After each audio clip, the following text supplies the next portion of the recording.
If you haven't held this playbill in your hands yet, you've really missed something. Last night I saw the show, The Best Little Whorehouse in Texas, starring Carlin Glynn, and we're lucky to have her with us this morning. Welcome, Carlin. Thank you, Ellen. Super show. Thank you.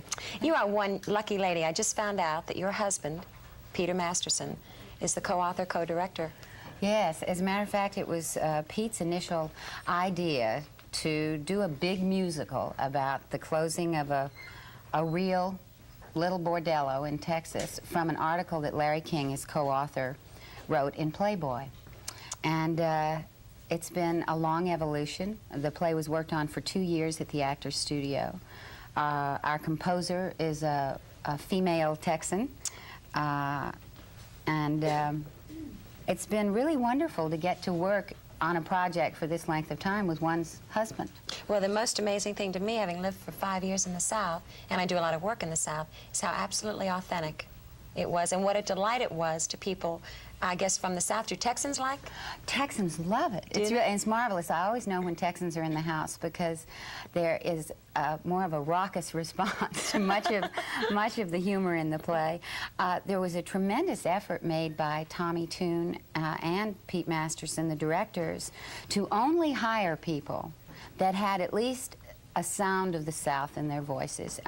They are not all Texans, but many of the young kids in the show are from Oklahoma, Alabama, North Carolina, so there's an authenticity to the rhythm of the speech, which is really what an accent is. It tends to be more rhythm and inflection as opposed to specific vowel sounds. There was no way last night to tell that I really thought every one of those people were Southern. That's great, because Pete and I have always felt very strongly in seeing the Broadway theater, Southern plays, that so many of the accents were phony. And if you've lived in that part of the country, which is a large part of the country. And you're from Houston. Yes, well, I grew up in Houston. It's just such a dissonant sound to hear a phony accent, so I'm glad you noticed. Well, we've got some slides of the show. Now, tell us what these are, Carlin, the monitors over there.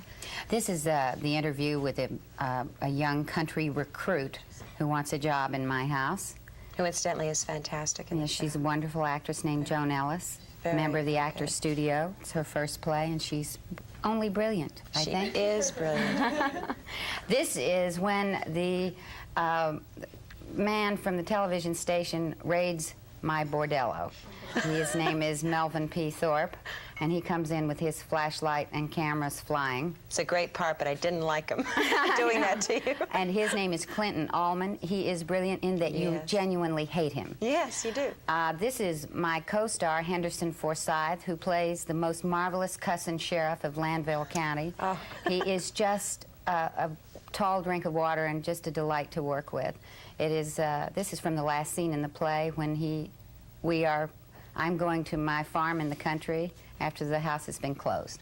Very sad. That brought tears to my eyes. It's a very moving scene. Very moving and very well done. Thank you. I have so many things I want to ask you about, but I know you really want to talk about the upcoming benefit. I would like to. The Actors Studio is having a big benefit at Roseland on Wednesday night, a masked ball, and The Best Little Whorehouse in Texas came directly out of the Actors Studio.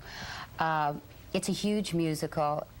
In the economic setup of the theater today, to do a musical costs so much money, and you basically have 6 or 8 weeks to put it up on its feet. So that work that is done in a place like the Actors Studio for 2 years on developing the book, and our show is a very strong play as well as musical. Yes. The music being written out of the book scenes. This all happened at the Actors Studio. The Actors Studio put on a workshop production for which they paid, and they're a not-for-profit organization, so every penny they have is extremely dear to them. We mounted it at the Actors Studio, where it was seen by 4 or 5 people interested in producing it, and ultimately Stevie Phillips of Universal wanted to do the whole thing and has really mounted it beautifully. But as a payback and as a member of the Actors Studio, I'm doing some numbers at Roseland on Wednesday night from the show, and it's a very special evening to me because I didn't work for a lot of years when I was raising my family, and I really have come back to the theater in the last 4 years. What's that like? I mean, it must be great since Pete and you share the same project and goals, but it's got to be tough. Well, it was difficult to get hired when you have not worked in a long time. However, what I did do was work at the Actors Studio, which was again, terribly important to have a place to function and to be critiqued by the Lee Strasbergs, the Elia Kazans of the world.